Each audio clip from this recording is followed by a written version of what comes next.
Hi everyone, welcome to my channel Tech Role Decoder. Business Analyst, Product Manager.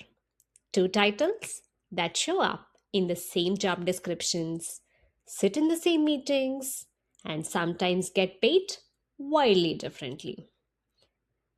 I have worked as a business analyst, a product owner, and a product manager.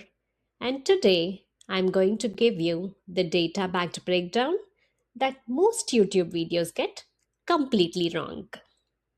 By the end of this video, you'll know exactly which role fits your career, what each one actually pays in 2026, and that one skill that separates the people who stall from the people who advance. So, why are we waiting? Let's get into it. First, why does this confusion exist in the first place? Because companies use these titles interchangeably. LinkedIn has over 400,000 open BA roles and over 180,000 open PM roles in the US right now. And when you read the job descriptions side by side, yes, the overlap is real. And here's the thing, the overlap is not the job. The edges define the role. And that's what we are breaking down today.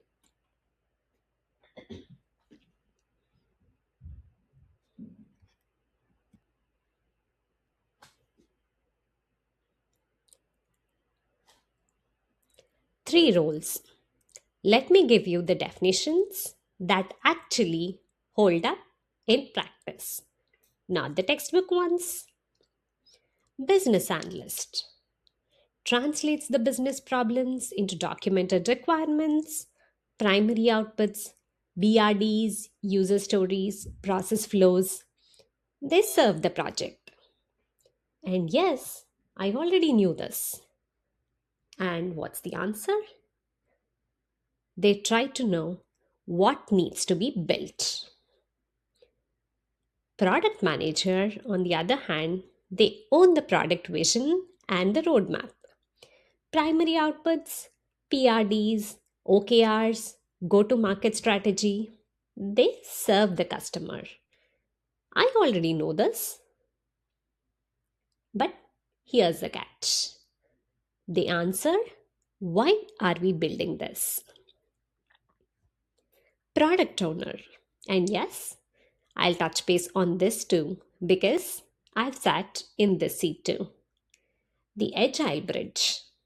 They own the sprint backlog, often a BA doing the PM work or a PM doing the execution. The answer, what do we build now? So, just to summarize, BA owns the what, PM owns the why, and that one distinction is the clearest way that I have found to explain it.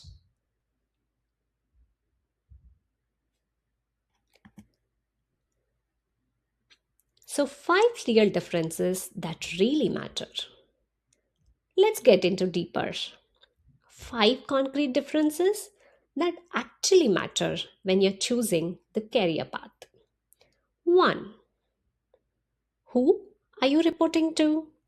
BAs typically report to a PMO or a project manager. On the other hand, PMs report to the VP of the product or the CPO. Yes, the reporting structure determines your visibility. You might have already known it if you're in IT for a long time. Visibility is all that matters.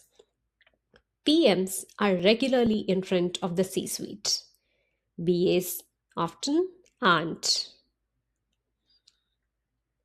2. What you're measured on. BAs are measured on process and delivery. PMs are measured on outcomes. Yes, the revenue, the retention, the OKRs. One role is measured on the process, whereas the other on the results. That shows up, yes, in the pay. 3. The salary gap. Senior BA ceiling is around 115K, whereas senior PM is ceiling around 140 to 175K. And at FANG or a funded startups, it's 250K or more with equity. Yes, the PM ceiling is significantly higher, and that's where it breakdowns to the outcome and the visibility. 4. The technical depth. BAs need to understand systems conceptually, whereas PMs need enough depth to be credible with the engineers. If you come from a technical background, just like me, Salesforce, DevOps, Cloud, or you name it, you have an edge in both. Career ceiling. The PM track has a direct line to the C suite. BA track typically does not, unless you pivot into consulting, architecture, or a product at some point.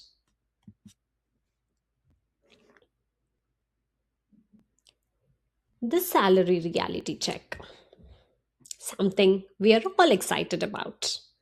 So let's talk the numbers.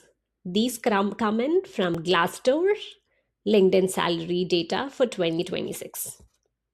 For business analyst, entry level is capped around 65 to 80K, whereas mid level is around 80 to 100K. For senior BAs, you're targeting around 95 to 115K. But here's the important one. If you have a Salesforce or a niche domain specialization, you're looking at 100 to 130K. Yes, there is going to be a niche specialization which is going to give you a hike for sure. For product managers, the entry level starts at 95K. You're already way above the BA mid range. Senior PMs hit 140 to 175K, and at FANG or well funded startups, 180 to 250K plus equity. So, what are my key takeaways from this data?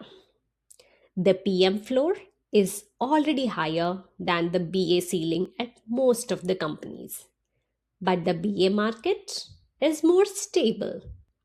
BAs are rarely the first cut in the layoffs because they are project critical. And that Salesforce niche that adds 15 to $25,000 of premium to the BA salaries. That's definitely not a small number.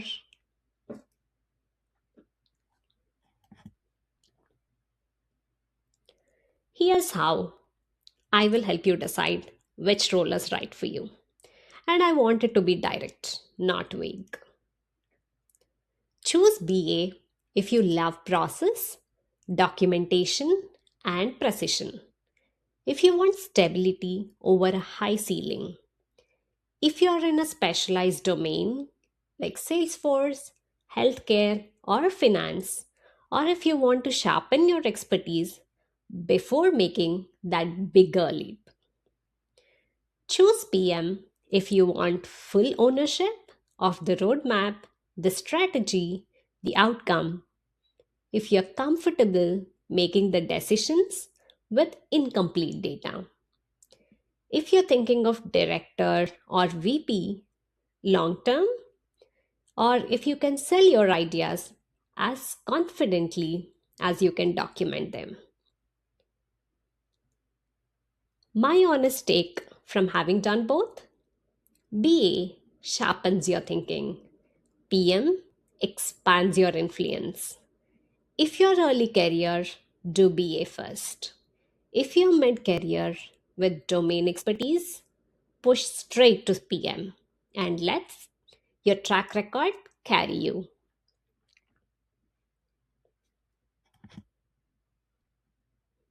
So, how to transition from BA to PM?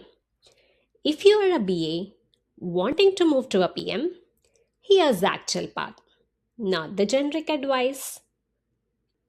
Step 1, own your outcomes. Definitely not the deliverables.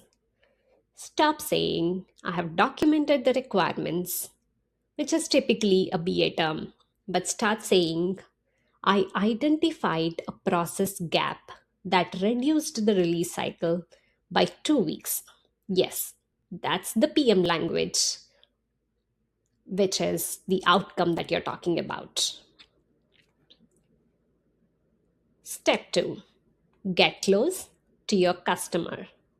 Push yourself into user research, customer interviews, or the product analytics, even if it's not your job title yet. 3, build a roadmap, even if it's a fake one. Take a product that you use, build a 6-month roadmap for it, and talk through your prioritization logic. That's your PM portfolio piece. Step 4, lead with your technical edge. If you have a Salesforce experience, DevOps background, or cloud security exposure, these are the competitive advantages in the PM interviews. Most PM candidates don't have them. 5, get a title change internally first. The easiest way to become a PM is to do the PM work as a BA. Then ask for the title change internally. External transitions are harder without the title already on your resume.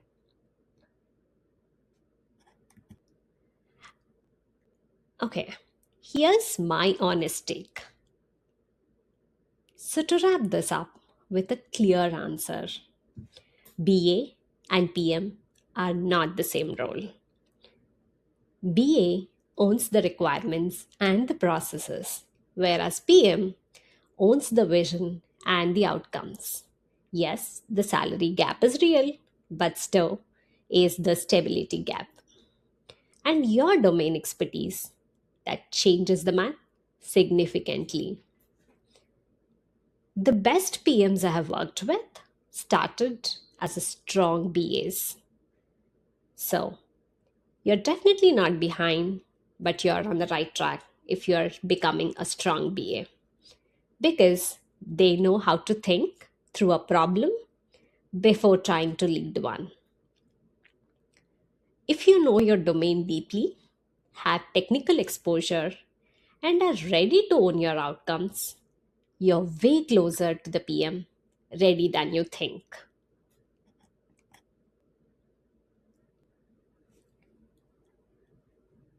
Okay, let's wrap this up. 3 things that I would take away from this video: BA equals what, PM equals why. Both are valuable, but they lead to completely different career trajectories. The PM ceiling is definitely higher, but the BA floor is much more stable. Your domain expertise definitely changes the math. If you have a technical background, you have an edge in both the tracks. Definitely don't undersell that. And here's what I want you to do right now. Drop a comment below. Tell me, are you currently a BA trying to move into a PM or a PM who started as a BA? I read every comment and I'm using your answers to build the next video. So let's help each other. If this breakdown was helpful, hit subscribe and like this video because next week I'm going to dive deep on the Salesforce BA and product owner role, which is one of the most underrated and highest paying niches in the BA space right now. See you soon. I'll see you in the next one. Until then, bye bye.